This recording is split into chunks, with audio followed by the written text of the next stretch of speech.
हे दोस्तों, ये मैं हूं बिक्की। आज जो बातें मैं आपको बताने वाला हूं वो डार्क साइकोलॉजी की ऐसी बातें हैं जो मुझे एक टाइम पे लगा कि यार आपको बताना भी चाहिए कि नहीं।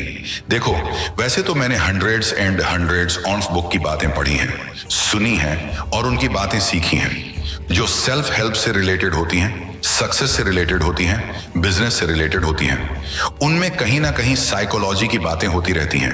लेकिन आज जो इस बुक की बातें मैं आपको बताने वाला हूं वो इतने लेवल पे डार्क बताया गया है जितना मैंने पहले कभी नहीं पढ़ी, जिससे लोगों को बहुत ज्यादा मैनिपुलेट किया जा सकता है।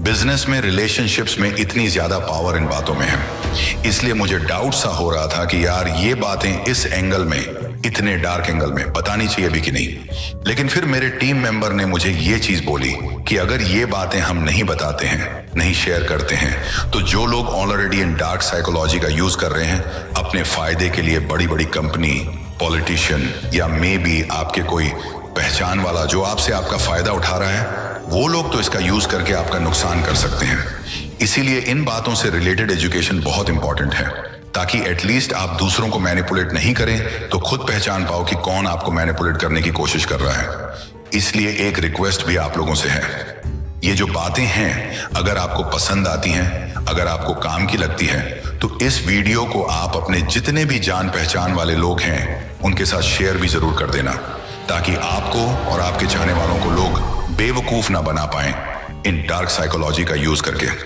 आज मैं टोटल आपको 12 ऐसी डार्क साइकोलॉजी के हैक्स बताने वाला हूं जिससे आपको बचना चाहिए, या अगर आप चाहते हो तो उसका आप यूज भी कर सकते हो, लेकिन सही कामों के लिए। Now let's start. Nicky Annan USA के एक बहुत बड़े मल्टी मिलियनियर थे जो एक बार अपनी गर्लफ्रेंड के साथ बेसबॉल मैच देखने चले गए। उनकी गर्लफ्रेंड को बेसबॉल देखने में इतना शौक नहीं था, इंटरेस्ट नहीं था, इसलिए उन दोनों ने यहाँ पे एक गेम खेलना स्टार्ट कर दिया, एक बैटिंग गेम। जैसे कि फॉर एग्जाम्पल हॉट डॉग बेचने वाला वो हॉट डॉग फेंकेगा तो जिसको वो हॉट डॉग चाहिए वो उसे पकड़ पाएगा कि नहीं, या फिर वो जो ड्रंक आदमी है वो अपनी टीम को चीयर करने के लिए खड़ा हो पाएगा कि नहीं, या फिर वो जो लड़की अभी उठ के कहीं जा रही है उसको कितने आदमी लोग पलट के देखेंगे। इस वाली बेट में निक्की कहता है कि उसको 5 लड़के घूम के देखेंगे, जबकि उसकी गर्लफ्रेंड कहती है कि 3 लोग देखेंगे। नाउ दोनों इसके ऊपर $10 की बेट लगाते हैं और एक एक करके काउंट करना स्टार्ट करते हैं। एक लड़का पलट के देखता है, 2, 3, 4, 5, 6 और ऐसे ही निक्की जीत जाता है। ये जो बैटिंग गेम चल रहा होता है उसे एक और आदमी देख रहा होता है जो उनकी सीट के पास ही होता है, एक चाइनीज आदमी, जो फिर अचानक बोलता है कि आई बेट $100 कि इस बार जो बैट्समैन है ना वो रन लेने के लिए डाइव मारेगा। नाउ निक्की समझ जाता है कि यार इसे भी ये बैटिंग गेम में शामिल होना है, इसलिए वो बोलता है मुझे नहीं लगता, सो लगाते हैं $100 बेट पे। नाउ लकीली बैटमैन रन लेता है और वह चाइनीज आदमी जीत जाता है। उसको बहुत खुशी होती है, वह हंसने लगता है, एक सिनिस्टर स्माइल के साथ निक्की को देखता है, जिससे निक्की को आप बोल सकते हो थोड़ा गुस्सा आ जाता है कि उसकी गर्लफ्रेंड के सामने उसकी रेपुटेशन आ गई है। तो फिर वह बोलता है आई बैट $1000 कि अभी जो नेक्स्ट बॉल है वो बैट्समैन मिस कर देगा। चाइनीज मैन बोलता है ओके, लगी बैट्समैन मिस नहीं करेगा बल्कि बॉल हिट करेगा। नाउ बॉल जाती है और बैट्समैन बॉल मिस कर जाता है, निक्की जीत जाता है। नाउ इस बार चाइनीज मैन को थोड़ा सा बुरा लगता है और फिर वो दाम को और बढ़ा देता है। अब वह बोलता है मैं बेट लगाता हूं $10,000 का कि इस बार जो बॉलर है ना वो जब बॉल डालने जाएगा तो उसका कैप नीचे गिर जाएगा। निक्की को लगता है कि यार ये क्या पागलपन की बेट है, ऐसा तो कभी होता ही नहीं। उसने बोला लगी बैट, लेकिन तभी जब बॉलर बॉल डालने के लिए दौड़ता है तो उसकी कैप सच में नीचे गिर जाती है। अब निक्की हार जाता है और उसे समझ में नहीं आता कि आखिर हुआ क्या है। इससे पहले कि निक्की कुछ समझ पाता वो चाइनीज आदमी उठता है और उसे बोलता है मेरे $10,000 तैयार रखो, और वहां से चला जाता है। तभी निक्की की गर्लफ्रेंड उससे कहती है तुम नहीं जानते थे ये वही आदमी है जिसने बेसबॉल गेम्स में हमेशा सबसे बड़ी बेट्स लगाई हैं और कभी नहीं हारा। लोग उसे मास्टर मैनिपुलेटर कहते हैं। इसीलिए निक्की को यह चीज नियर इम्पॉसिबल लगती है कि ऐसा कुछ होगा, इसलिए वो बोलता है नहीं होने वाला, चलो लगाते हैं $10,000 की। बट सरप्राइजिंगली कैप गिर जाती है और निक्की हार जाता है। उसको विश्वास नहीं हो रहा था कि ऐसा भी हो सकता है। थोड़ा सा फ्रस्ट्रेटेड होके वो बोलता है $5,000 की बेट लगाते हैं, अगला जो फाउल होगा वो ब्लू टीम के साइड से होगा। चाइनीज मैन बोलता है नहीं, रेड टीम के साइड से होगा, और दोनों अगेन $50,000 की बेट लगाते हैं टेबल पर रख के। और गैस व्हाट, रेड टीम के साइड से फाउल हो जाता है। चाइनीज मैन अब हंसने लग जाता है जोर जोर से। निक्की की जो गर्लफ्रेंड होती है वो घबरा जाती है। वो स्ट्रेस में बोलती है निक्की को, चलो बस हो गया, अब नहीं खेलना है। बट निक्की ने चीजों को ईगो पे ले लिया होता है। वो बोलता है अभी नहीं, अभी और खेलना है। और वो बेट लगाता है इस बार $1,00,000 की। वो बोलता है लगी बेट, नेक्स्ट 3 बॉल में एक भी हिट नहीं होगा। चाइनीज मैन स्माइल करते हुए बोलता है नहीं, एक बॉल हिट भी होगा और बाउंड्री भी क्रॉस करेगा। दोनों वापस से बेट लगाते हैं। इस बार एक बॉल मिस हो जाता है, दूसरा बॉल मिस हो जाता है। निक्की थोड़ा सा स्माइल करता है, लेकिन जैसे ही तीसरा बॉल जाता है, बैट्समैन का जो बैट है वह बॉल से एकदम क्लीन हिट करता है और बाउंड्री के बाहर चले जाता है बॉल। चाइनीज मैन जोर जोर से हंसने लगता है। सभी लोग उन्हें देखने लग जाते हैं। इतना एम्बैरेसमेंट निक्की ने शायद अपनी जिंदगी में कभी महसूस नहीं किया था। बट क्या करें, हार तो हार थी। वह पैसे देता है और वहां से निकल ही रहा होता है। तभी चाइनीज मैन एक निचली नजर से उसको देखते हुए स्माइल करता है। इस बार निक्की का ईगो वापस से बीच में आ जाता है। वह चलते हुए जा ही रहा होता है, बट फिर वापस आ जाता है और बोलता है कि इस फील्ड में कोई भी एक प्लेयर पिक करो, उसकी टी शर्ट पर कौन सा नंबर होगा वह मैं गेस करूंगा। चाइनीज मैन बोलता है ठीक है, कितने की बेट है? निक्की बोलता है $1 मिलियन की बेट है। चाइनीज मैन इसके ऊपर हंसने लग जाता है। $1 मिलियन तो तुम्हारे पास होंगे भी नहीं। निक्की के पास एक्चुअल में पैसे थे, वो किसी और के पैसे थे। सारे पैसों को टेबल पर रखने लगता है।